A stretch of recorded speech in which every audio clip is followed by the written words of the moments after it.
Good morning to everybody.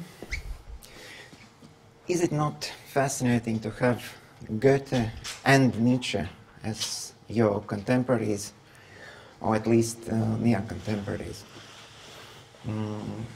and challenging as well?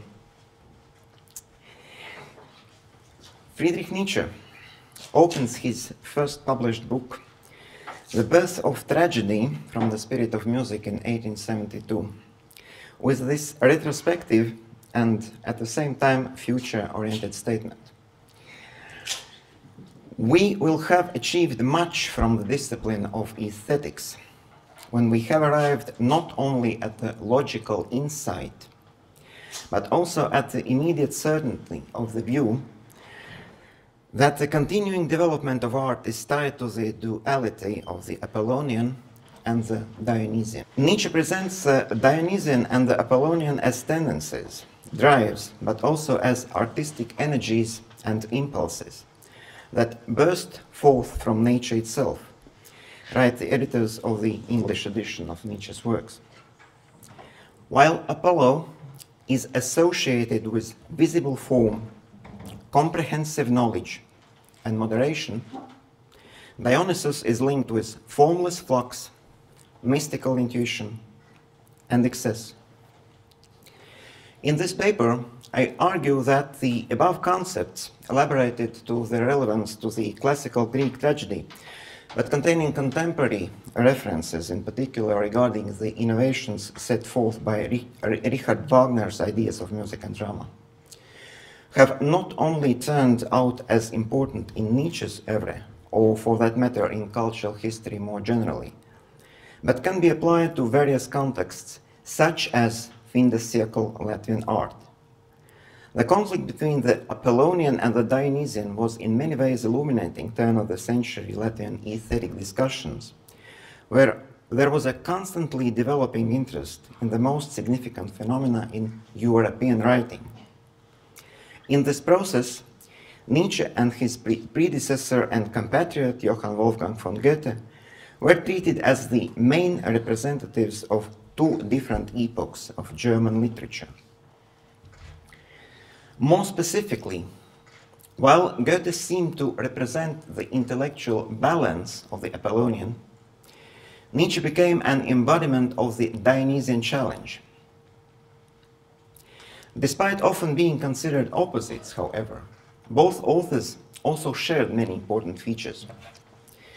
Goethe, by the late 19th century, almost unanimously acknowledged as the most important German writer, had constantly been looking for creative freedom, manifestly present in the early period of the Sturm und Drang, but also illuminating his late style. The classical shape of some of his middle period works can be linked to the influence of his Italian trip in the 1780s, which he himself later stylized into the story of a spiritual rebirth that helped to overcome his constant struggle with the material. On the other hand, Nietzsche's radical ideas were initially shaped by his training as classical philologist. It was the radical stance of The Birth of Tragedy that burned some of Nietzsche's bridges to the discipline, opening the way for the innovative explosion of his own Dionysian energy. The recognition of the dialectical relationship between the two German writers was not clearly established in fin-de-siècle Latvian intellectual community, despite constant references to both. Thus, my aim in this paper is to prove the point by delving into comparative aspects of the reception of Goethe and Nietzsche in the turn-of-the-century Latvian cultural milieu, considering literary texts, essays, diaries, and correspondence of several Latvian writers.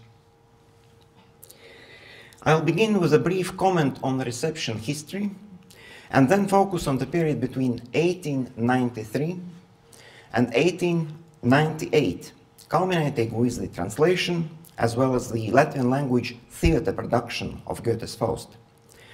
In particular, I look at four principal innovators of Latvian literary culture of the 1890s,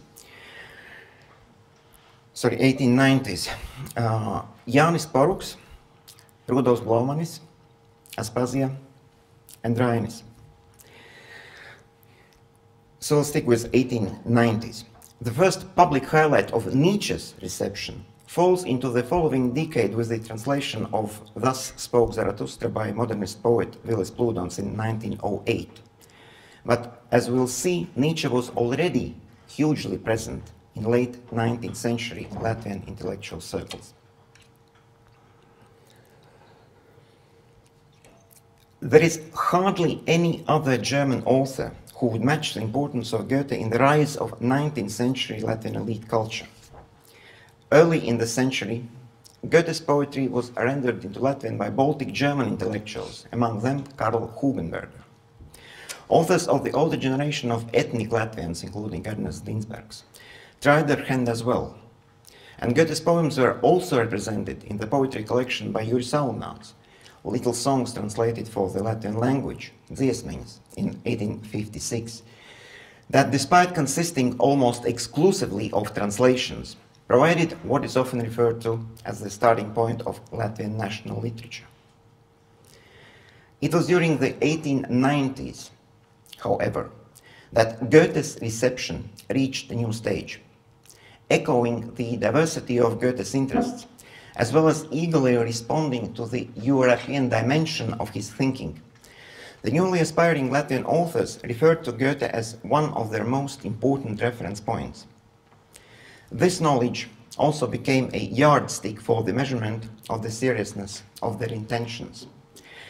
Characteristically, when Hermīne Zālīte and Pēteris Zālītis, the editors of the newly established literary magazine, Home Guests Monthly, published between 1895 and 1905, were looking for the display of their intellectual ambitions, the most appropriate choice was to order a translation of Goethe's Faust, completed in 1897.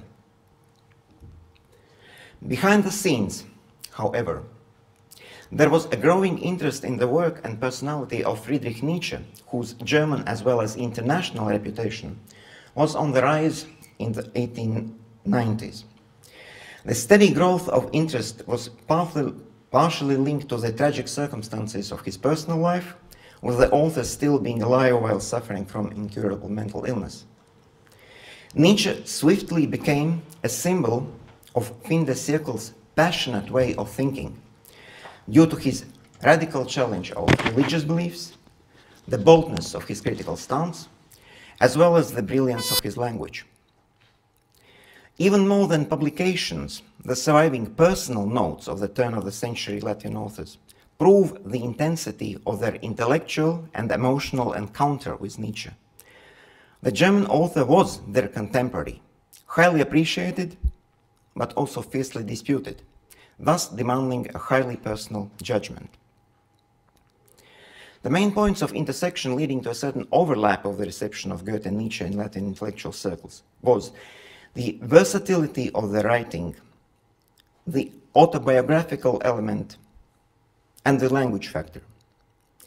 We can also refer to the connections between different epochs, in part responding to and confirming Nietzsche's ideas of becoming and of the eternal recurrence that turned out to be productive for the young and insatiable minds of the emerging Latvian intellectuals.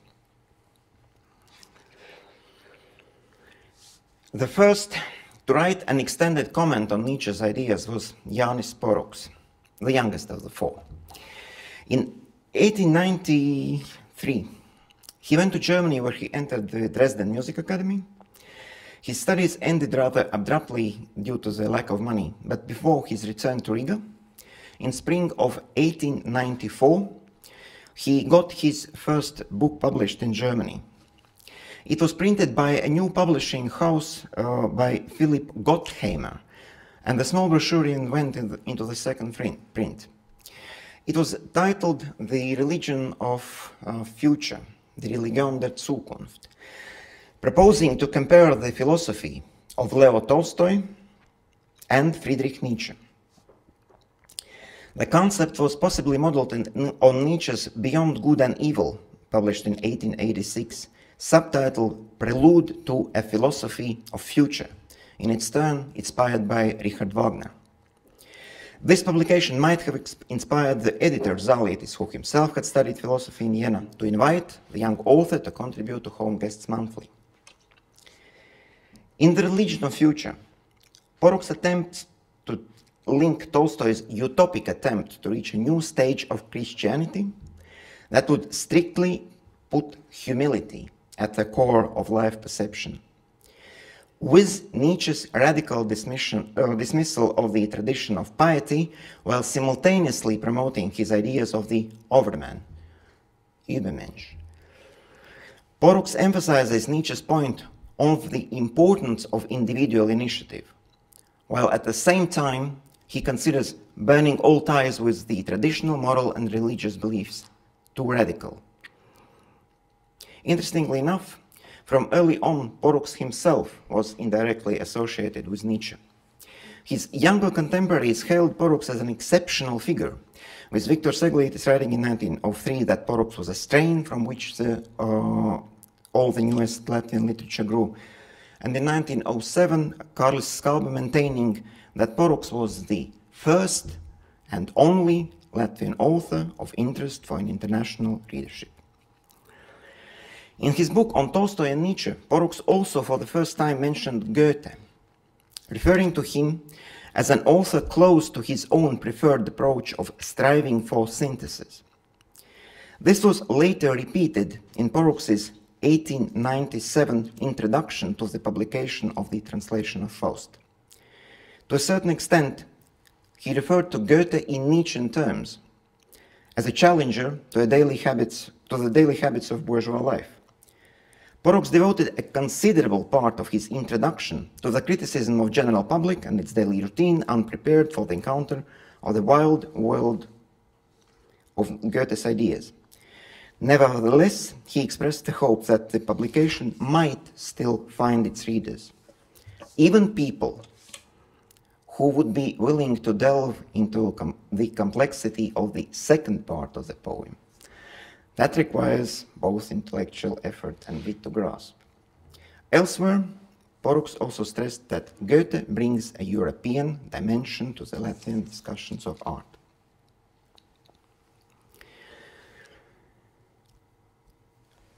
Poruks' contemporary, Rudolfs Blaumanis, at the time received much less praise regarding his intellectual capacities. Nevertheless, it is important to underline Blaumanis' constant efforts to acquire knowledge of classical culture as well as to follow contemporary trends. When in the 1880s he returned from the German language school he attended in Riga, the most read book, according to the testimony of his brother Arvids, was Faust. In the summer of 1893, Blaumanis referred to Goethe as his most important literary influence. When Blaumanis' play The Prodigal Son, Pazudušais dēls, was produced in Riga Latvian Theatre in November of that year, it was referred to in the Baltic German press as an attempt matching the scale of the tragic Greek drama. In the play, Blaumanis made an implicit effort to build on the principle of the Greek choir and thus stimulate a heightened emotional intensity, while at the same time paying great attention to the careful construction of the plot and the build-up of events, as well as keeping interests in characters' emotional life. Thus, Apollonian and Dionysian elements were employed to provide an aesthetic balance. Alongside his long-established interest in Goethe, in the 1890s, Blaumanis had become an avid reader of Nietzsche's works, which, according to his own testimony, he got from Baltic German writer and his friend Viktor von Andrejanov. In the letter exchange between Blaumanis and Latvian author Andrius Niedra, from the earliest surviving letters in 1894, there are constant references to various ideas, sayings, language puns, expressed in Nietzsche's essays. In a more elaborated fashion, the same interest is documented in Blaumanis' correspondence with the Baltic German intellectual Eugen Bergmann. In his first letters written in 1897, Blaumanis makes constant inquiries and comments in this regard. After asking of Bergman's opinion, he then delves into an explanation of his own thoughts, referring to Nietzsche as the brightest spirit in contemporary literature. However, he also contrasts Nietzsche to Goethe by saying that there is something unhealthy in Nietzsche's views. And this turns out especially obvious when, after delving into Nietzsche's texts, one goes back to reading Goethe. This kind of love-hate attitude was characteristic to late 19th century Latvian authors. All of them recognized the topicality of Nietzsche's ideas, while at the same time remaining cautious and at times being repulsed by his radicalism.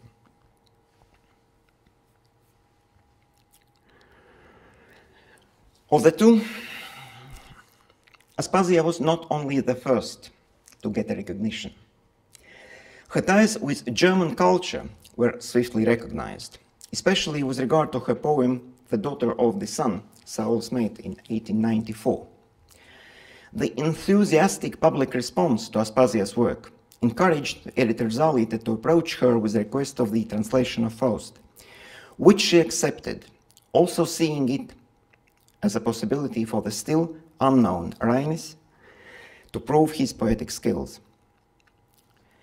The translation of Faust was accomplished under changing and largely unfavorable conditions, with Rainis having lost his position as the main editor of the newspaper Dienas Lapa in 1895, and both of them struggling for existence.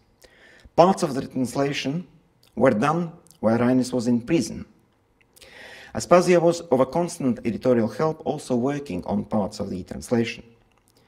Saucerīte Viese aptly remarks that it was due to this cooperation that the translation strengthened Rainis' spirits and was a source of joy despite difficult circumstances. The success of this translation was vitally important, as Rainis considered it as his literary breakthrough. His interest in Goethe, already well developed, was immensely strengthened. So he kept kept the habit of comparing his own opinions, ideas, and plans to those of Goethe throughout his life.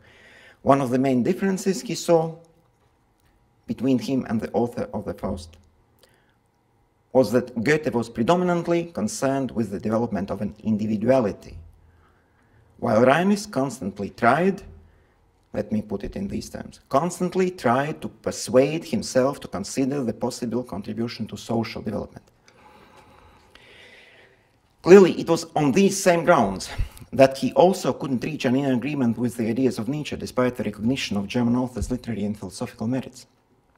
Strikingly, however, in 1896 and 1897, while working on the translation of Faust, Rainis made extended comments on Nietzsche's essay Beyond Good and Evil, Jenseits von Gut und Böse.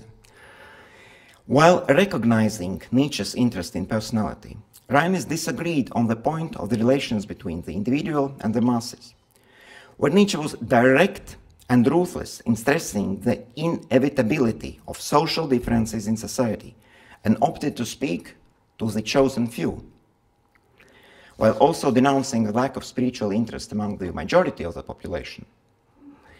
Rainis advocated an extension of the possibilities of intellectual growth towards everybody. He himself partially recognized the future-oriented utopia of such thoughts. Characteristically, he called himself Goethe's grandson and dreamed about writing a new Faust, while the previous one was already getting old, as he told Aspazija. Rainis also shared Nietzsche's idea of the crisis in contemporary society. The attitude of simultaneous love and hate toward the German was expressed in Rainis' letters from Berlin in early 1897, where he hailed Nietzsche as the most powerful spirit of the age.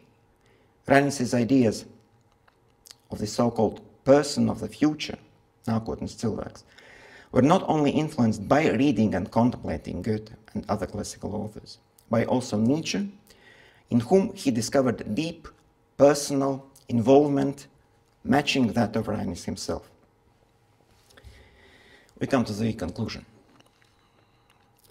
A brief summary of the above opinions allows to argue that during the 1890s, both Goethe and Nietzsche had become focal points of interest for the most important Latin writers.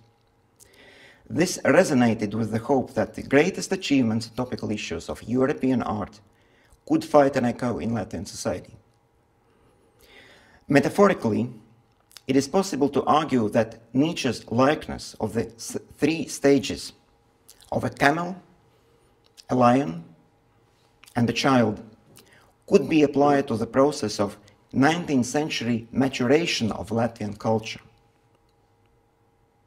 First being dependent on the Baltic German activities, later in the generation of the new Latvians, its representatives rebelled against the existing conditions, even if preserving a lot of earlier interests and developing them. However, the freedom referred to by Nietzsche as the stage of childhood was only reached by the end of the 19th century, when various aesthetic trends existed side by side. This steady development led to the growth of interest in Nietzsche's work early in the 20th century. This later stage remains beyond the scope of the present paper. However, the message that the God was dead, promoted in Thus Spoke Zarathustra and providing the core of Nietzsche's challenge, was registered by the Latvian artistic circles and further interpreted in terms of the necessity of delving deeply into the material as well as spiritual realities of contemporary life and their own living experience. Thank you.